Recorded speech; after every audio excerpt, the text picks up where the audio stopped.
James Melendez. This topic is about the Crémant regions of France. This is really to talk about fantastic sparkling wines that I think really are underserved, under-recognized, but fantastic quality and something to enjoy.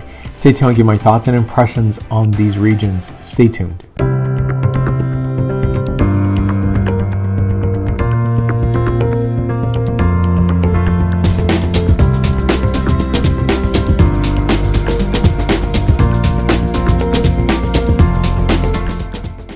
Now, I definitely refer to the regions, plural, because there is one association, a trade association for the Crémant. And I think it's important to call out the Crémants, plural, because I think each of them produce fantastic wines that represent the region quite remarkably well. Now, I want to point out that a lot of people will confuse Crémant with Champagne. So Champagne is not Crémant, Crémant is not Champagne, and it seems obvious. And I think this is important to highlight, call out, because there is a Crémant style in terms of, say, the Champagne region. In my thoughts and viewing of it, it's always been a minor portion, and I don't know of major Champagne houses, including smaller houses today, that produce a Crémant. Crémant would simply mean that it's utilizing the grapes of the region, but at a lower bar range. An equivalent might be, say, the Prosecco region, where you would have Frizzante. And Frizzante would be a lower bar range, but the wines, in my opinion, are characteristically different.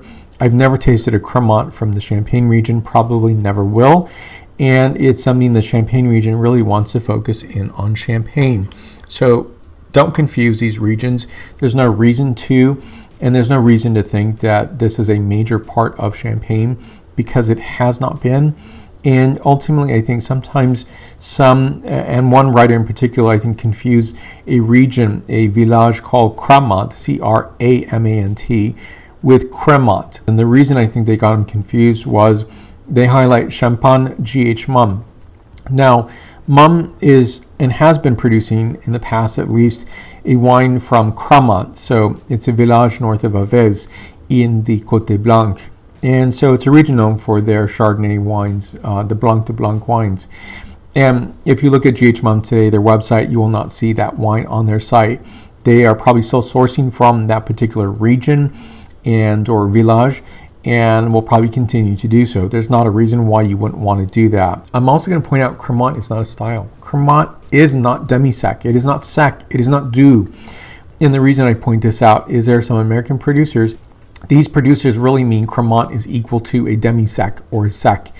And that's a mistake, because when you read that, in fact, the accent mark is exactly the same. So it's not that one would have an accent mark and the other would not. And a consumer might assume that Crémant always is equal to or means demi-sec or sweet in general, which these wines, the Crémant wines, are on a full-fledged brut scale. So not all Crémant producers are producing sweet wines. Now, there are 8 regions in France itself, and that's the originator.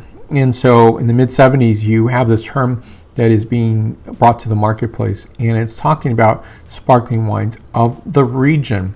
Now, there are 2 regions outside of France, but within the EU. You have 2 Crémant, and that is in Belgium, it's called the Crémant de Wallonie, and in Luxembourg, of course, the Crémant de Luxembourg. You're going to see these are really named towards a specific major regions. Probably the one that's least familiar would be the Crémant de Die. And so you're going to see 2 on the western portion, Crémant de Loire and Crémant de Bordeaux. Southern, you're going to see the Crémant de Limoux and also the Crémant de Die. Eastern France, you'll see Crémant de Bourgogne, as well as Crémant de Savoie, Crémant de Jura, and the Crémant d'Alsace. Now, any appellation is going to have protection, and that is really protecting 2 styles, and that is the white and rosé sparkling wines. So this is a traditional method produced wine. Grapes are manually harvested or hand-picked.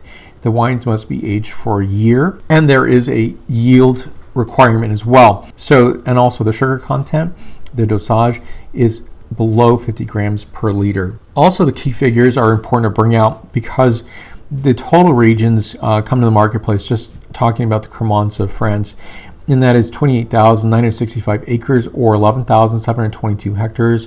There are 6,000 producers of wine grape fruit itself, and there are fewer that are producing wine.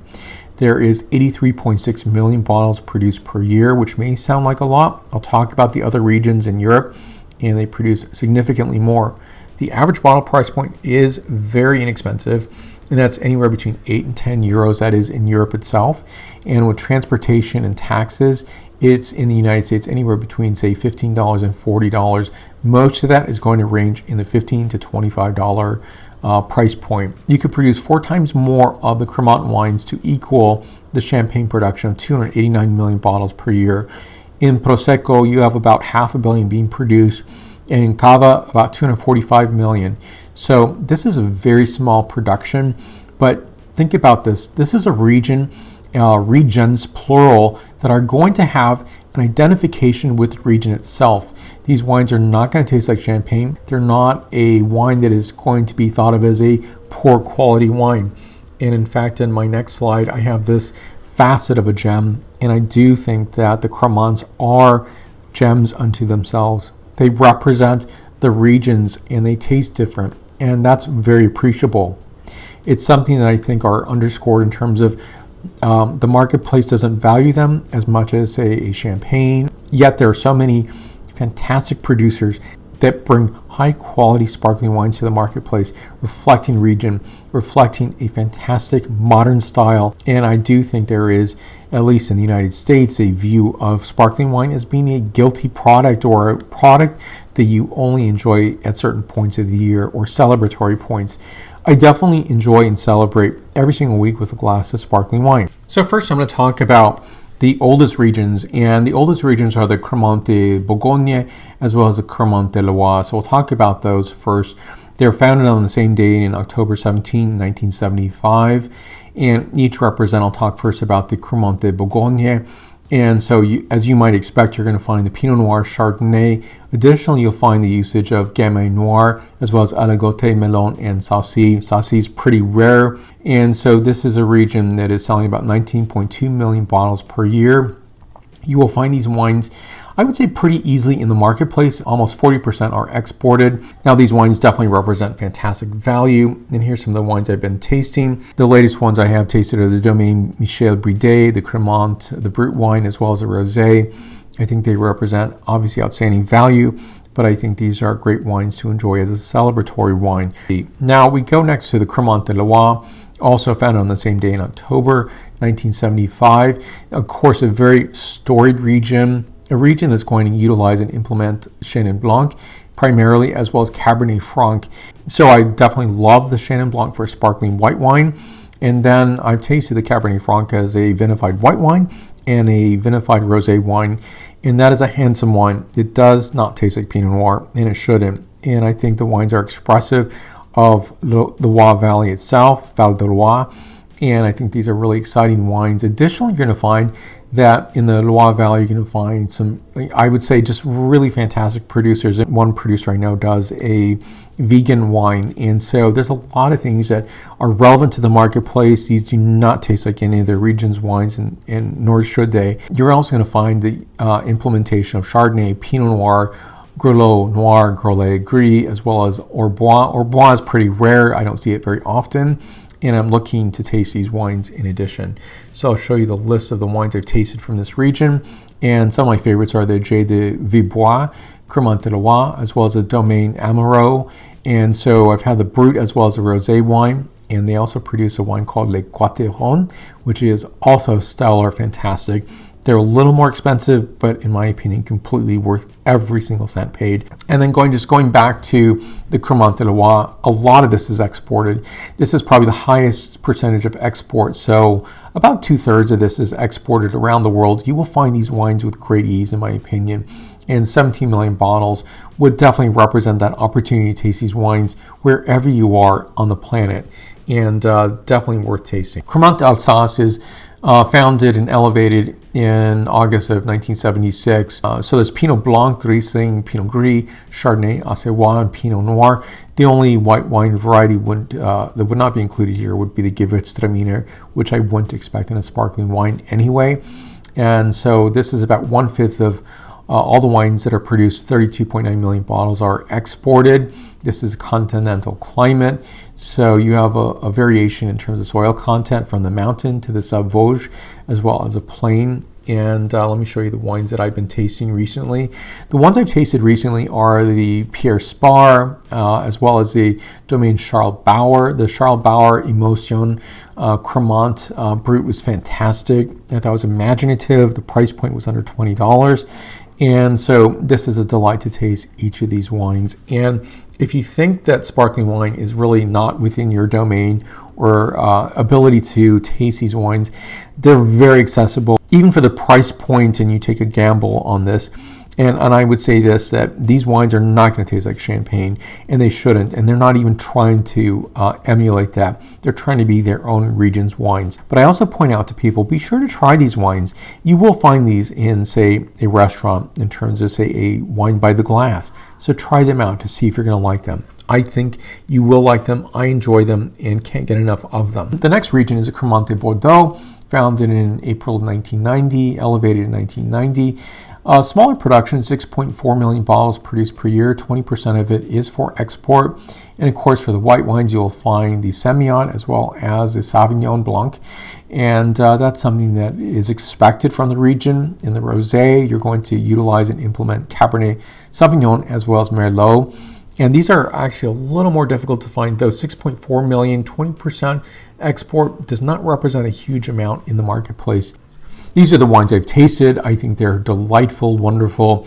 These will not be confused, such as the wines from the Crémant de Loire, Crémant d'Alsace. It is a great opportunity to taste these wines and to really get a regional difference. So maybe you're having Bordeaux for dinner, and you're going to be serving, a Bordeaux wine, a red. And maybe we're going to start off with a sparkling wine. That's a nice way to do that, to have this familiarity and deliciousness available to you. The next would be the Crémant de Limoux, so one of the most southerly regions. And first of all, the region is very large. It is one of the largest wine regions in France itself. And it's really going to hone in on several varieties, not a lot of varieties. So you have Chardonnay and Chenin Blanc, for example. And then you do have a certain portion of other varieties that are allowed on the secondary level, such as Mazac, as well as Pinot Noir. 5.8 million bottles are produced per year. 44% is for export. I think these wines are really a nice value. Here's some of the wines I've tasted. You're going to find most often, at least in the United States, in the marketplace, is Jura Bertrand, Crémant de Limoux. And I think they're delightful wines. I've tasted other wines on this list as well. They're pretty accessible. You're going to see Extra Brut, which I think is exciting, Brut Nature, Rosé, and so forth. And so there's a lot of harmony in the marketplace for Crémant de Limoux, and in some ways it seems counterintuitive that you have this region producing sparkling wines, but there's no reason to think that it can't produce it because it's been producing for quite some time, and it's also a coastal climate that allows for the wine grapes to be vinified in a sparkling wine. And so the next region would be the Crémant de Die. Now, this is probably least familiar to most people. Very small production. And so you have 201,000 bottles produced per year, 8% for export. And so the main variety is going to be the Claret, as well as the Aligoté and the Muscat. So you don't see a lot of this in the marketplace. In fact, I probably could not go to Paris today to find these wines. I'd have to be somewhat in the region itself to find these wines, but it's a region that I've yet to taste from and hope to at some point in the future. There are very few producers, of course, and so here are two producers that I see most commonly, and hopefully I'll be able to taste each of these wines. The next region is a Crémant de Jura, and Crémant de Jura definitely has that signature of being close to Switzerland, and it has a very much a focus of the following wine grape varieties of Pulsade, Pinot Noir, Trousseau, Chardonnay, and Sauvignon. And so this region is a larger region of 1.7 million compared to some neighboring Crémant. And so you will find these much more readily available in the marketplace. And I think these are fantastic wines. You'll see here's a list. The latest I've tasted is a Domaine Ligier, the Crémant de Jura, Blanc de Blanc, which I believe this is 100% Chardonnay wine. And it was a delight to taste. I did serve this with food and soft cheeses, and I thought it held up very nicely. The next youngest region is obviously founded on the same day, 9 of October, Crémant de Savoie. So the Crémant de Savoie, these wines are going to be more difficult to find, but I think they're worth finding, and it's very much characteristic of Eastern France and Switzerland, and the varieties are very much reflecting that. And so you're going to find that these wines are going to be primarily Jacquard and Altesse. Additionally, you'll find that what's allowed is Chasselas, Chardonnay, Pinot Noir, and Gamay. So these are allowed into the wine production itself. 30% of this is actually exported. The number is very, very small, about 350,000 bottles produced per year. And I think these wines are fantastic, both still and sparkling wines. These are the wines that you'll see in the marketplace, if you do see them at all. Definitely seek them out. If you do find them, I would consider getting a bottle because they're hard to find, hard to acquire, and that's just not a lot of it being produced at all. If you can find these wines, you might want to try. I always suggest going to a restaurant, trying these first and see if you like these varieties. So tasting the Jacquard, Altesse, and Chasselas are fantastic wines. These wines are representative of each region, are exciting, are producing relevant, high-quality wines, full of imagination, full of regionality, but regionality in the most impressive way possible. These are not wines you'll be disappointed in, but will find relevancy, and will find perhaps a new style of sparkling wine that you enjoy. And in fact, you might enjoy these wines much more so than the wines you might be tasting today. Do yourself a favor before you commit to buying a bottle. Even if you commit by buying a bottle, the price points are so reasonable, and do so with people who love sparkling wine. Keep an open mind. That's the important part about the Crémant wines. An opportunity to taste about region, tasting varieties you don't often taste as a sparkling wine. There's enough of these wines out there to be tasting, trying, and to be enjoyed. Enjoy the food, enjoy on their own as well. So thank you for watching today. I do appreciate it. And, obviously keep an open mind. And by you watching this program, you've kept an open mind. So thank you so much for that. And I'd like to hear your comments on the Crémants that you do taste. Thank you so much for watching today. I do appreciate it. Come back for more. Santé.